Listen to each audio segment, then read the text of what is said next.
Hello there. Welcome back to grade 12 economics. In this video, I want to look at the question paper of March 2022, and it's a common test. So we are going to look at section B, that is on our question 2 according to this question paper.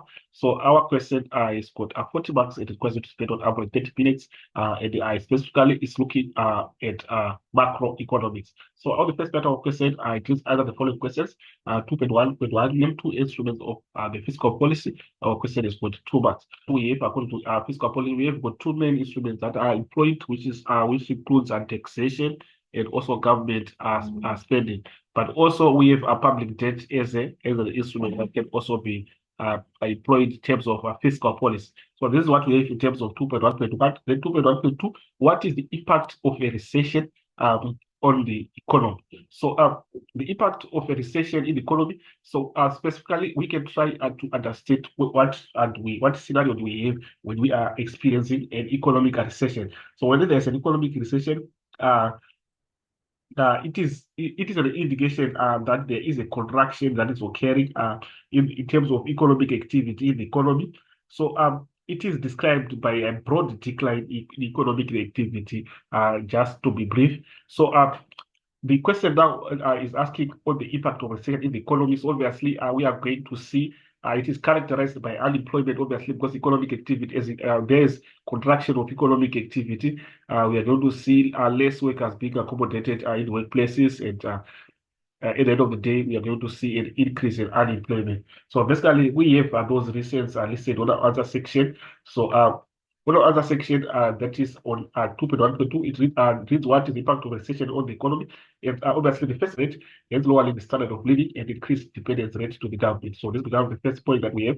The second point, during a recession, consumer spending decreases, thereby resulting to business. So obviously, when we are having a recession, we are going to see less consumer spending. Obviously, as aggregate demand decreases, it's going to affect the operation of the business as profit margins are going to be also contracted. So at the end of the day, we are going to see some businesses are not able to withstand the pressure and close down. So basically, that's what we have on the second part of our question. So going on to the next question.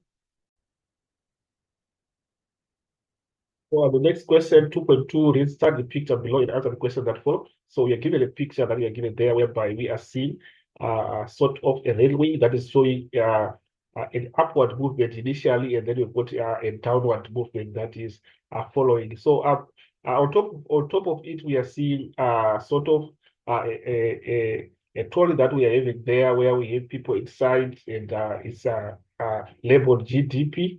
So this is the information that we are given in the picture. So beneath that, that's where we've got questions that are following. 2.2.1 is identify the example of lagging indicators shown above. So the question requires us to identify a lagging indicator that is shown in the picture that we have there. So you'll see that a lagging indicator is an observable or a measurable factor that changes some time after economic or financial or business are variable. So we are saying a lagging factor is seen after we have seen the occurrence of it might be a financial or a business variable that has occurred, or an economic variable that is occurred. So in this case, we will need to identify a lagging indicator that we have, but we are seeing that there after the pattern that we are seeing there, the trend that we are having there, after it has decreased, that's where we are seeing the GDP. So basically, remember GDP stands for gross domestic product. So basically, the GDP becomes the lagging indicator that is being shown in the picture. So we have GDP as our lagging indicator that is shown on that picture. So next, going on to the next question, it reads, which economic trend is depicted on the above cartoon? So obviously, as we are seeing this GDP, we are seeing a decline that is transpiring. That's a decrease, and we are seeing that the trend that is being shown there indicates that this is a business cycle. And we are having the side that we are having GDP, we are seeing a decline there, which is obviously indicating a downswing. So basically, what is being shown or depicted is a downswing we can say it's a downswing or a contraction. So we can just present it in such, whereby we are saying downswing, or you can say contraction. So generally, the terms are described the decrease in economic activity when the economy is going down. So basically, that's what we have. Then we go to the next part of the question. 2.2.3 says briefly describe the term business cycle. So this one leads us to define business cycle, but we would say that we can define the business cycle is fluctuations in an economy over a period of time. So whenever we're having fluctuations in terms of economic activity over a period, I would say we are experiencing a business cycle. So obviously, it's going to be characterized by different phases, whereby we are going to have those upswings and also we are going to have those downswings. So basically, that's the description that we have in terms of business cycle, but we have a brief description that we have again according to our answer section that we can just refer to. Business cycle is a successive periods of increasing or decreasing economic activities. So this is just a brief description that we have in terms of business cycle. So we go to the next question, saying explain the impact of decreasing taxes on the economy. So remember, taxation it's a way of collecting revenue that is used or utilized by the government. And when there's a decrease in taxes, obviously, it means that the final prices of goods and services are also going to go down. So they're going to decrease, which means it's going to activate the increase in aggregate demand. As prices go down, obviously, demand will go up according to the law of demand. So that's another impact that we are going to see. And also, we are going to see again after experiencing an increase in aggregate demand by decrease in taxation again, we are going to see that it's also going to trigger economic activity in the economy since demand is going to go up and we have got high economic activities, and then the firms also are going to widen their profit margins, and also they're also going to accommodate more workers, and we're going to see an increase in terms of employment rates. So that's what we have. So those are some of the positives that we can deduce from a macroeconomic point of view that follows after a decrease in taxes. So we have the explanation that we have on 2.2.4 on the other section. I'm trying to see what we have. So having a decrease, we can just try to refer to other section and try to see what we have in terms of that. So these are the reasons that we have in terms of having a decrease in taxes in the economy. So the second point is producers will spend more on capital goods and thereby stimulating the economy. So obviously, we are going to see an increase on spending on the capital goods. Obviously, these capital goods are the ones that are going to be used to manufacture these goods. So obviously, there is going to there is going to be a stimulation in terms of economic activity in the economy. So basically, this is what we have according to this point. And then the first point is that consumers will have a larger part of their income available. But taxation goes also and explains the issue of income tax that is pay as we earn, that is charged on salaries. So obviously, when there's a decrease in tax, it means that the workers are going to be left with more money after a smaller deduction in terms of tax. So they are left with more disposable income that they can spend on goods and services. So basically, that's what the point is trying to illustrate on first point that we have here. So those are some of the points that we can employ in terms of impact of decreasing taxes in the economy. So basically, we are going to have positives that we can deduce when we have a decrease when we have a situation of decreasing taxes in the economy. So that's what we have for 2.2.4. The next point, 2.2.5. Why is it important for the government to focus the economy of the country, which is the next question that we have.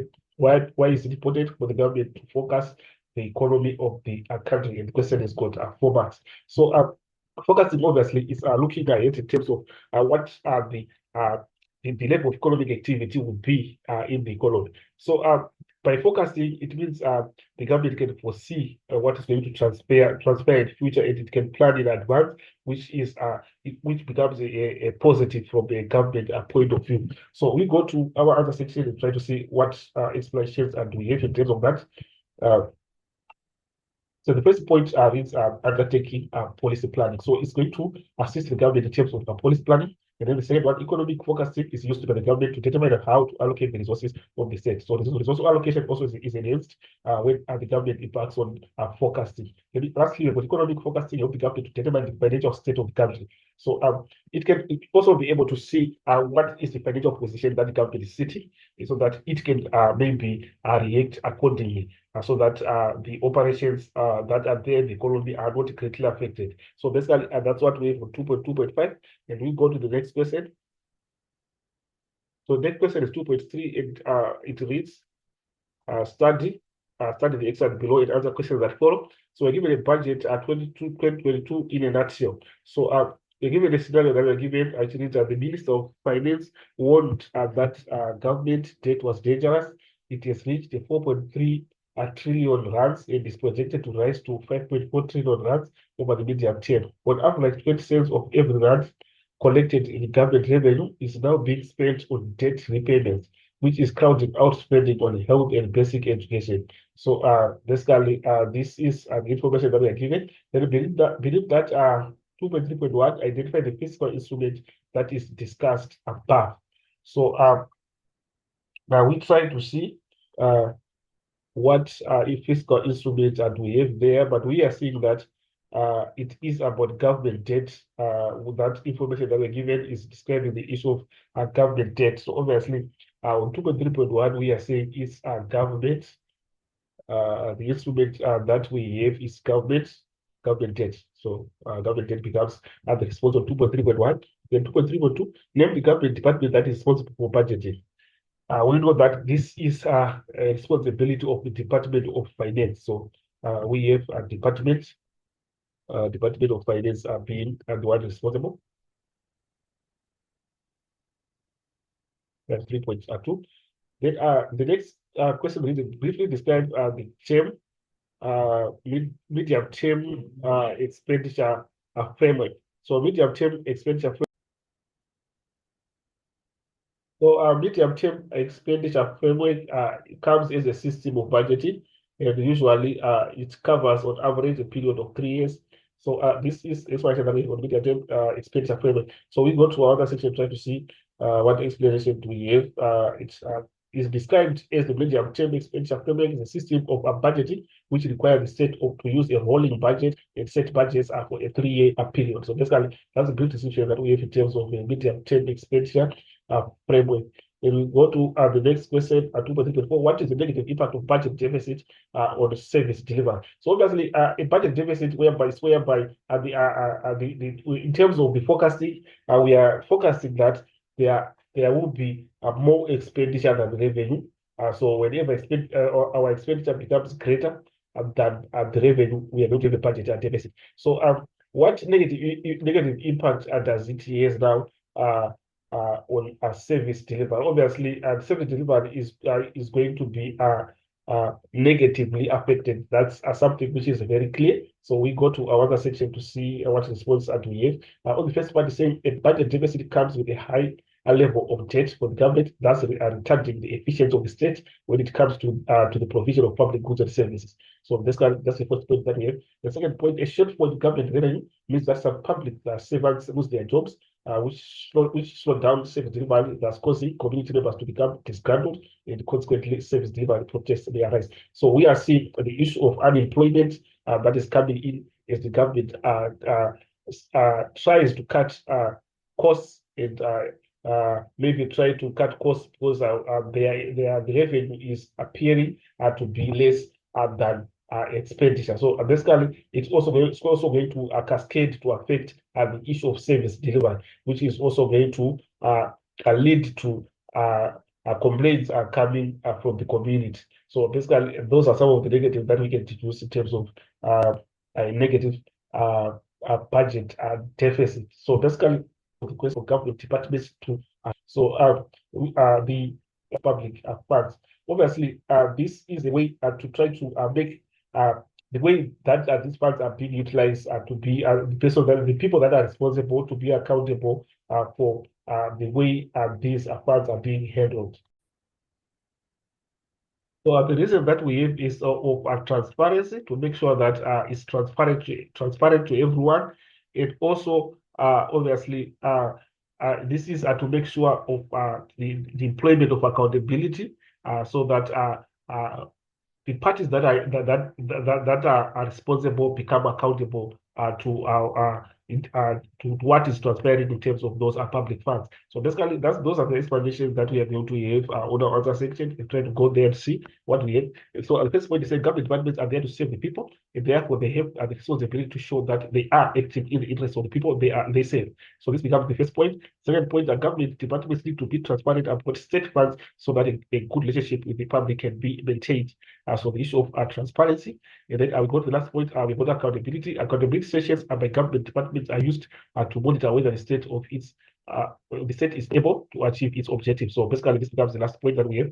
Then on the next question, it reads, discuss exchange rate stability and equitable distribution of income as macroeconomic objectives of the state. So obviously, exchange rate, we are saying this is the rate at which our currency is being exchanged for another currency. So basically, that's the exchange rate. So in terms of having an exchange rate stability, it means that our value of our own currency should be stable, should not be sick and fluctuating from time and again. So basically, that's what we have in terms of exchange rate stability.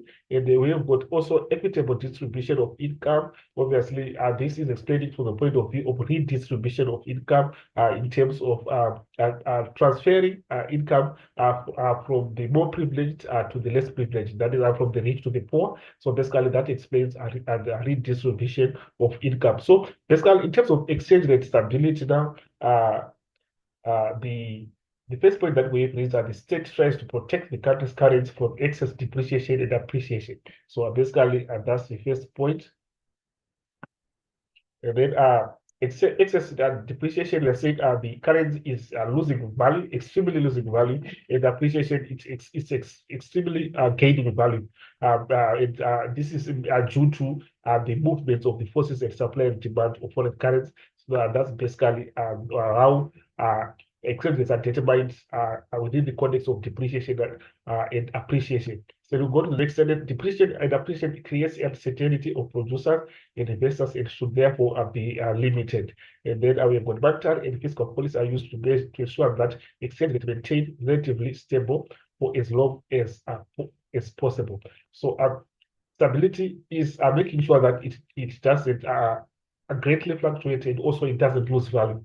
Basically, that's how the framework in which we are describing exchange rate stability. Then we go to the next part, which is equitable distribution of income now. The first point is redistribution of income and wealth is essential. South Africa uses a progressive income tax system. So we know that South Africa uses a progressive income tax system, whereby we are seeing the rate of tax increases as income also increases. That describes a progressive income tax system. And taxation on profits, that is taxation on profits, taxation on wealth, capital gains tax, and taxation on spending are used to finance free services. So this is the first point that we have. Second point, free social services are basic education, primary health, and to finance basic economic activities in the cash grant to the poor, child grants, and cash grants to vulnerable people, disability grants. So this redistribution of income, or equitable distribution of income, goes on and explain the issue of the issuance of grants to the poor, maybe to the less privileged or the vulnerable groups that we have in the community. So that explains redistribution of income. Remember, when taxation is is being exercised, it means we've got revenue that is being collected by the government from the more privileged, and then it's then redistributed through grants to those that are less privileged. So basically, that's what the essence that we have in terms of equitable distribution of income. So we got the last point. Progressive taxation means that the higher income earners pay higher or more taxation. So this one is just explaining. The last point that we have is just explaining the issue of progressive taxation. So now we try to go to the next question. and try to see what we have. So we are now 2.5, which reads, how can the government use supply side policies to smooth out fluctuations in the economy? So the question is, what exactly do you mean by supply side policies? So for supply side policies, you see that these are just measures that are put in place to control the level of supply that is in the economy. So remember, supply we are saying is determined by the industries that are manufacturing the products, they determine supply. So how can we activate the increase in production of goods in such a way we are increasing our supply? And if you want to decrease supply, obviously we put policies that are going to contract the production processes so that supply decreases. So basically, that's how supply side policies can be explained. So the question is, how can the government use supply side policies to smooth out fluctuation in the economy?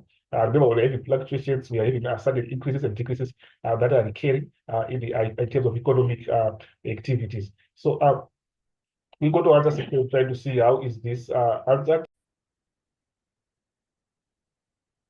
The first point is that the government can reduce the cost of production by cutting taxes and giving subsidies that's allowing producers to generate income and creating jobs. So basically, on the first point is emphasizing the issue of the expansionary fiscal policy, whereby the two main instruments, that is taxation and government spending, are being adjusted.